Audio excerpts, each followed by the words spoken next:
held 19 days of hearings and took public testimony from 160 witnesses.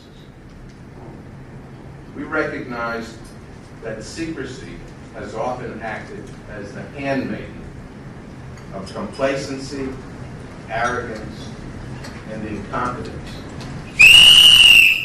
9/11 was an inside job. Shame on the cover-up commission. 90% of the questions asked by the families were never answered, or even asked. What happened to Building 7? Why did it collapse in 7 seconds in the matter of controlled demolition? How come the firefighters were reporting explosions in the Twin Towers? How come the debris from the Twin Towers was hauled off and sold to other countries for cheap before the investigation had a chance to take place? Who benefited from the put options on the United and American Airlines, and how come that was never investigated? How come Rumsfeld abandoned his duties and during the attacks? Why did Bush continue reading a goat story for 20 minutes after he was informed of how he did? What happened to the 8 black boxes on the plane? If Flight 93 was never shut down, why was the debris stretched over 9 miles? What was the money man behind 9/11 doing, visiting top U.S. officials? The whole week of 9/11. Shame on you. The most dangerous people are in the White House and people like you who are covering them up. CIA is the most dangerous terrorist organization. These 19 individuals had analyzed our security system with care. In penetrating our civil aviation security system, they went 19 for 19.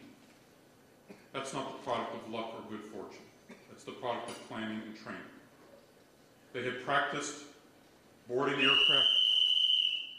9/11 was an inside job. Shame on the cover-up commission. Right on. Right on. Right on. Liar.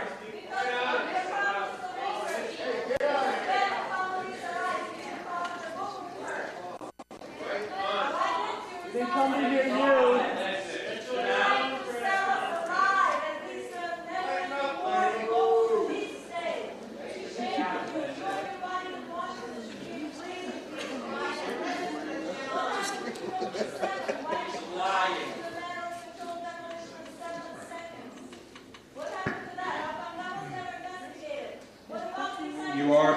You are disrupting this meeting, and you are required to leave. And anyone else who seeks to disrupt this meeting will be escorted from it. Thank you very much. I will repeat myself again. Anyone else who seeks to disrupt this meeting will leave. Is that understood? Yes, you can.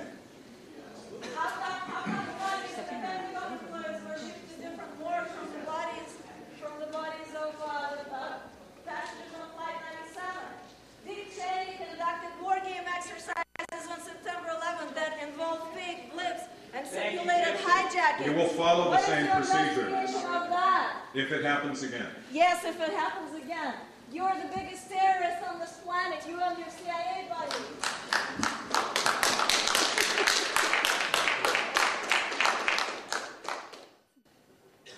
And then there were also failures in management. The failures were small and large. Small-scale failures in management, you've heard about things like the failure to connect the dots, or failures in watch listing. All of these failures are actually symptoms of larger failures of transnational operational management. What do I mean by that? To put it with a simple metaphor, imagine a patient who's being wheeled into the operating room, displaying multiple symptoms. All sorts of clinicians and physicians descend upon the patient. All sorts of specialists, each ordering the tests of their respective specialty, prescribing the medications that might go with the symptoms they see. But now imagine that as all these people are taking medical histories, diagnosing, there is no attending physician on the case. There is no one who attempts to harmonize the prescriptions, synthesize a diagnosis. That's the case we had for operations against terrorism before 9/11. There was no attending physician. Many of the specialists were talented, some less so, but many very good. But no one was really in charge of managing the case as it moved from agency to agency, from border to border, from issue to issue. and there are a number of concrete illustrations of the problem. Bush gave Cheney that authority in May 2001. Cheney was orchestrating all the war games that were being conducted on September 11th that you failed to address. You didn't mention the financing of Al-Qaeda. It was financed by the CIA. You didn't mention that the head of Pakistani intelligence gave $100,000 to Mohammed Atta, who the FBI identified as the lead hijacker in 9/11. This is disruptive of this meeting, which is being hosted by Stanford University. In my capacity as a representative of Stanford University, you are being ejected. Would you also like to be ejected? He also... Please, the meeting will go on. You're welcome to pose your questions. I have asked questions, but he does not answer our questions.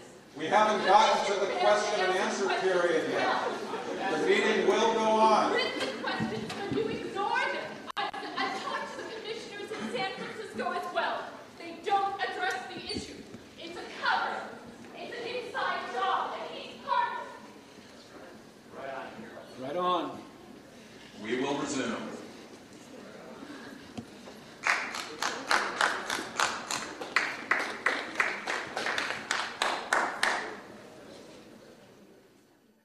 We very much wanted to make factual findings for the public, and especially for the families who had fought so hard to have the commission so that the truth would be told and others might be spared the pain that the families were feeling. And the families had mobilized themselves to learn the facts and to ask good questions. And so when we started on this venture, we were handed reams of information and reams of questions. And they badgered us, and they shadowed us, and they peppered us with questions. And it was a very good thing that they did so. The second audience, of course, was policymakers. And I've said that we wanted to make sure that we could contribute. 9/11 was an inside job. Shame on the cover-up commission. How did the Kean Commission manage to come up with a timeline of events that has nothing to do with this? Why did Commissioner Max Blair resign and call the commission a whitewash? How come we never investigated the Bush and Bin Laden connections? Why did you ignore the FBI whistleblowers who were able to prevent the attacks, but their investigations were stopped at the high level of the U.S. government? What happened to Building 7? Larry Silverstein admitted that it was demolished with explosives. You're not going to get away with your crimes against humanity.